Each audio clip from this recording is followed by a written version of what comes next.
I'm up. Yeah, me I tell you say I'll be working, so I'm tired yesterday. Can I hear this now? So me never sleep so till early morning, and then me do some boom and eat some breakfast. But me eat my breakfast like a lunchtime, man. Then me do some boom and drop asleep. You know what time I wake up back around 11 after 11. And me I say, well, I never eat no dinner yet. That's the last night and eat some nice fish and thing and vegetable and thing, you know. Yeah, some swim around and nice up myself and say, alright. So I couldn't get figure up on my life yesterday. So, you know, I'm enough thing I have to deal with still, you know. So I could deal with some education part of that thing, yeah. Right, and on. And so I have start coming and mash up the place today. Bad. But anyway, let me start from how Jamaica used to look and it run. Alright, so I'm going to draw back into the archive. Me just draw back into the archive. Let me see where I'm going to start from. Jamaica National Library. You know, for education use only, alright. Let me see where I want to start from now. So we want to look back on where Jamaica come from. We have lived through this back in the days, you know, some of this. And we want to see where really, you know, where Jamaica, where we reach. And the bag of crap them I tell we and people I suck up the crap because the politician, me done with them, you know, me over them completely, you know, me expose the whole of them. You know, for what they are. You understand? Them no good man. Them are lackeys and yes man and wimps man. And pirates. You understand them? Them destroy Jamaica. Them destroy every fabric in Jamaica. Come in with barely, you notice when them in this I write laws and nothing to lift we up. But we just look how Jamaica that stay. Even with train system what we are talking about, instead of expand, go the other way.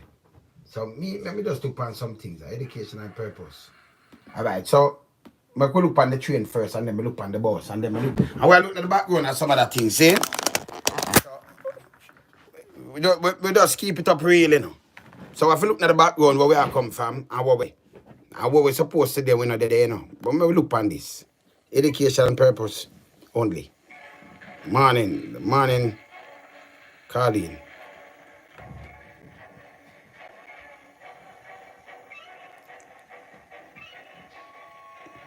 Education use, that's nice. This how we, you know. The Jamaica Railway is 121 years old, and we tend to take it pretty much for granted today. But to the citizens of the Kingston of 1846, when the first line from the city onto Spanish Town was opened, it was a thing of great excitement and wonder.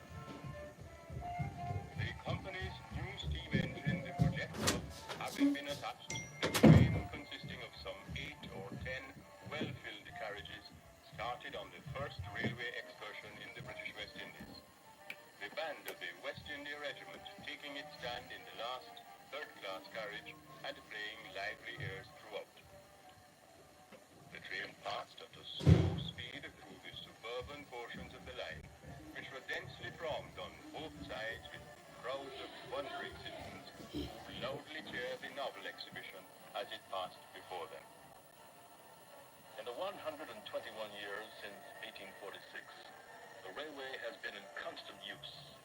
It has changed ownership several times, been bought and sold, resold and bought again, and has even been the subject of a court case. The lines have been extended from Spanish Town to Old Harbor to Horace to Montego Bay and to Port Antonio. So what There train have been line? several controversies about the organization over the years, and in 1960, government decided to turn over the management to a corporation. The Jamaica Railway Corporation is a 7-man board who form the basic policy of the railway and are responsible for its finances. The day-to-day control of the service is in the hands of the general manager, Mr. U.T. Salmon. The Jamaica Railway Corporation took over the activities of the railway in April 1960. Its first administrative act was to appoint a firm of international business consultants for the purpose of studying the entire activities of the railway with a view to recommending ways and means of improving the efficiency of the organization. The corporation first set up a personnel department, recognizing that its workforce was its greatest asset. personal department